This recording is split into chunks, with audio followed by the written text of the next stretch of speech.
Howdy, everybody. So does money manipulate you? That's what we're going to talk about in this video. Um, it's something where carriers know that you need money. So they know what motivates you. But should you allow these tactics to manipulate you, to change your behavior, to take less time off and work harder so you can get that money?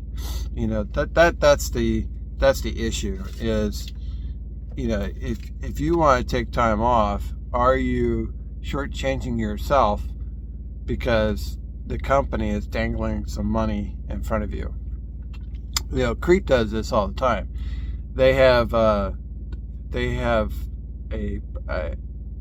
I want to say it's an incentive, a bonus, productivity bonus. If you drive 30,000 miles in a quarter, they'll give you a 4 cent per mile increase for all the miles you drive in that quarter.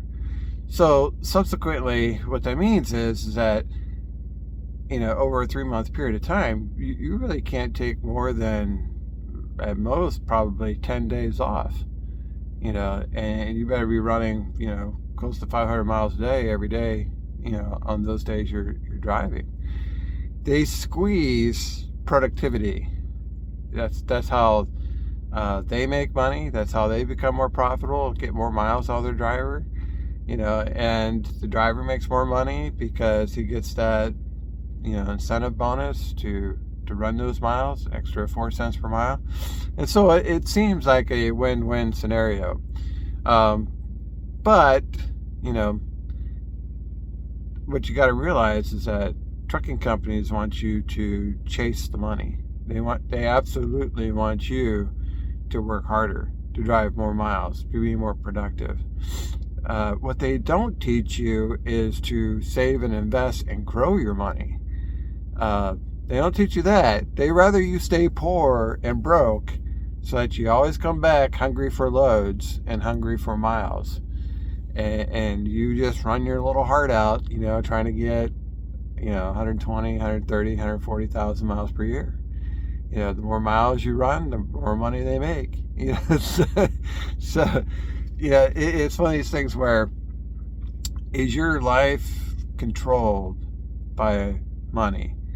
Can corporations and businesses manipulate you because of money? You see this all the time in the marketplace where maybe there's a tool sale. Okay. There's for me, it's always like Milwaukee. That's my brand. Milwaukee has a sale, buy, this drill and save 20%. Now, you don't save anything when you buy something. But it's like normally $100. It's on sale for $80. So you saved $20. No, you didn't. You spent $80. But they manipulated you to think, that you saved $20. This is the game, right? It's the game of manipulation. It's the game of chasing the money. It's like sacrifice your home time so that you can run those miles and get that bonus. I think a more senior driver who has been investing his money all along is not going to be motivated by that productivity incentive bonus.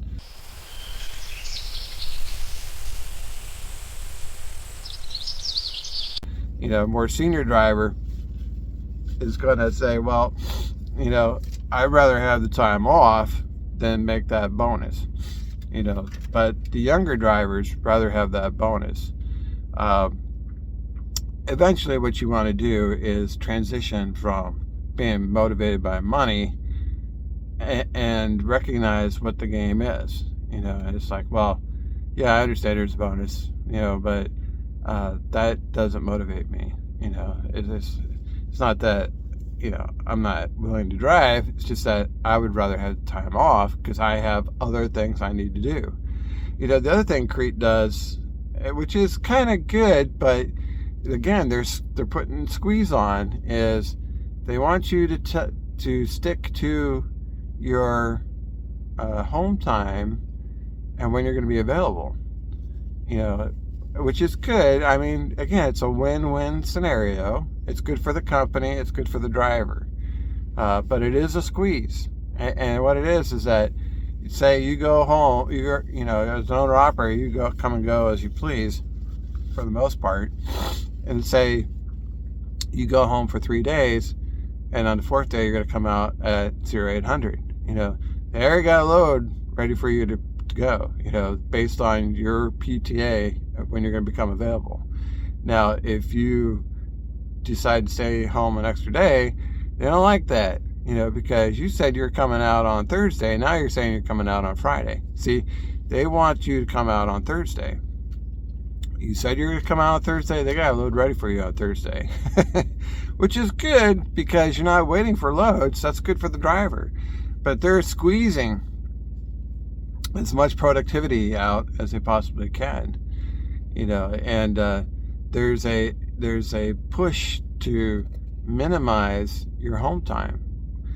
Now, you can make the argument that that's not a good thing, or it is a good thing. It puts more money in the driver's pocket, but the driver obviously is going to run more miles.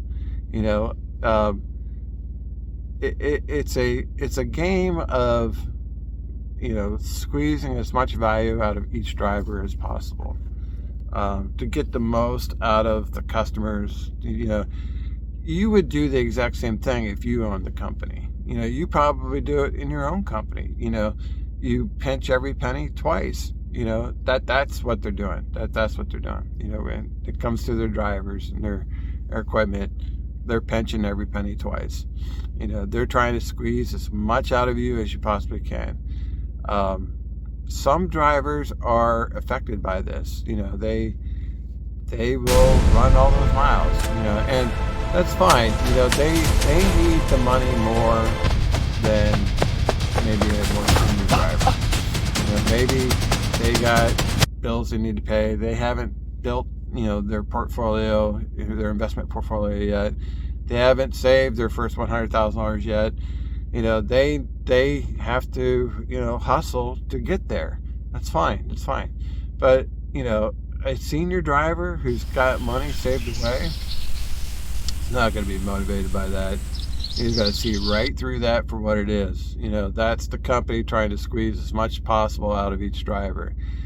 And when I look at my stock portfolio, on a good day, it go up thousands of dollars, and on a bad day, it goes down thousands of dollars. But over time, it will go up. That's the nature of investing. The average for the S&P 500 is 10%. That's the average. Some years it's 20% or higher. So the gains I make in my investments far outweigh this idea of running more miles, to get that 4 cent per mile productivity bonus. I just have a good day on the stock market, and I've already exceeded that bonus. So I'd rather have time off than try to reach that bonus. But a younger guy who hasn't invested his money and is easily influenced by money is going to run those miles, and that's what they want. They really want that. So this is the idea. Do you change carriers for 5 cents per mile? Well, a younger driver who hasn't saved their money and invested yet is going to be easily influenced by that. A more senior driver is going to say, no, I'm not going to change carriers for 5 cents per mile. I just need to continue saving and investing my money, and my stocks will grow exponentially. I'm not going to be easily moved by these incentive programs. I'm not going to easily be moved by product sales that says 20% off, save $20. It's like, well, if I need a tool, I'll buy a tool, but I ain't buying it just because it's on sale. That doesn't affect me. My needs and my priorities are not easily swayed by money. You know, if I need time off, I need time off. That ain't gonna change, you know, based on any concerns of money. You know, I'm not gonna shortchange my vacation so I can make, you know, the productivity incentive bonus. And really, 4 cents per mile, if you did 30,000 miles in a quarter, that's $1,200. In the investing world, that is not a whole lot. I mean, your portfolio can change by $1,200 one day. It could go up, it could go down. You know, over the course of a year, if you had $100,000 invested and you just got, you know, 10% return, that's $10,000. You know, so investing your money is always going to be the better way to go. Grow your money, grow it like a farmer grows potatoes. You're going to grow your money. You know, don't be one of these drivers easily swayed and manipulated and controlled by the company who wants you to chase the money. Chase it. Go get it. Drive more miles. Get more loads. Get the bonus. That's chasing. It's chasing money. What you want to do is you want to grow your money. And don't be so easily controlled and manipulated by others because of money. All right, guys, that's all I got for you. Thanks for watching. We'll see you on the internet.